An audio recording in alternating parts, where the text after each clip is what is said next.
प्यारे बच्चों, किस मौलिक अधिकार के अनुच्छेद में बाल श्रम का प्रतिषेध किया गया? बाल श्रम का मतलब होता है प्यारे बच्चों, 14 साल से कम उम्र के बच्चों से दुकानों में, होटलों में, कारखानों में काम नहीं कराया जाएगा, उसी को बाल श्रम कहा जाता है।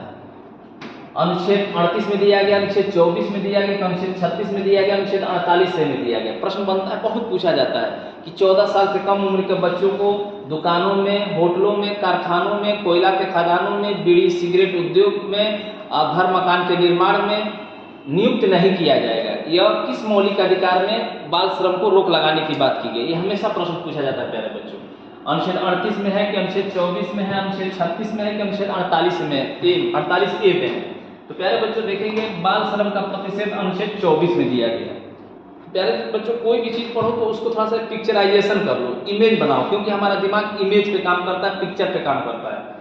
अब जैसे कहा जाता है कि 14 साल से कम उम्र के बच्चों को दुकानों में, होटलों में, कारखानों में नियुक्त नहीं किया जाएगा। ये किस अनुच्छेद में है? 24 में दिया गया है, 14 साल से कम उम्र का। तो प्यारे बच्चों देखो, 14 देखेंगे, आप लोग पढ़ेंगे 14 और 24, उच्चारण करोगे तो चौ का उच्चारण आ रहा है। 14 साल से कम उम्र के बच्चों को दुकानों, होटलों, कारखानों में नियुक्त नहीं किया जाएगा। किस अनुच्छेद में है? ऑप्शन दे देगा 24। तो थोड़ा सा आप पढ़ेंगे तो 14, 24 आराम से इस पर टिक लगा सकते हैं, या एक ट्रिक और बना सकते हैं प्यारे बच्चों 24 को याद करने के लिए।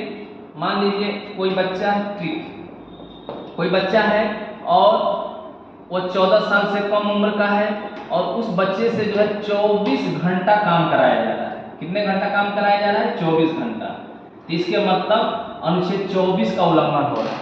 इस ट्रिक से जो है याद कर सकते हैं। मतलब 14 साल से कम उम्र का बच्चा है, उसको 24 घंटा काम कराया जा रहा है, तो संविधान के किस अनुच्छेद का उल्लंघन हो रहा है? 24 घंटा का मतलब अनुच्छेद 24 की बात हो रही है। आसानी इस तरह आप ट्रिक लगा सकते हैं, आसानी से याद कर सकते हैं। तो इस तरह तरीके से याद करेंगे तो अनुच्छेद आसानी से दिमाग में बैठ जाएगा।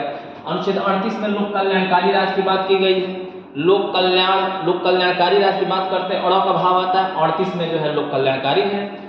36 में राज्य का परिभाषा दिया गया है। प्रश्न आता है, किस नीति निदेशक तत्व में राज्य का परिभाषा दिया गया? 36 में। और संयोग से देखेंगे, भारत में 8 केंद्र शासित राज्य हैं और 28 राज्य हैं। कुल राज्यों की संख्या कितनी है? 36 है। और संयोग से देखेंगे, नीति निदेशक तत्व के अनुच्छेद 36 में राज्य का परिभाषा दिया गया है। और 48A में देखेंगे प्यारे बच्चों, इसमें कहा गया कि पर्यावरण से संबंधित है। और 48A में लिखा गया कि राज्य पर्यावरण की रक्षा करेगा, संवर्धन करेगा, वन तथा वन जीवों की रक्षा करने का प्रयास करेगा। और 48A जो है किस संविधान संशोधन के द्वारा जोड़ा गया? ये भी बहुत पूछा जाता है। 42वां कॉन्स्टिट्यूशनल अमेंडमेंट 1976 के द्वारा हमारे संविधान में क्या किया गया था? जोड़ा गया था। तो इस तरह इन अनुच्छेदों को भी आप जान गए, आसानी से 24 को याद कर सकते हैं, कभी जीवन में नहीं भूल सकते हैं। बाय।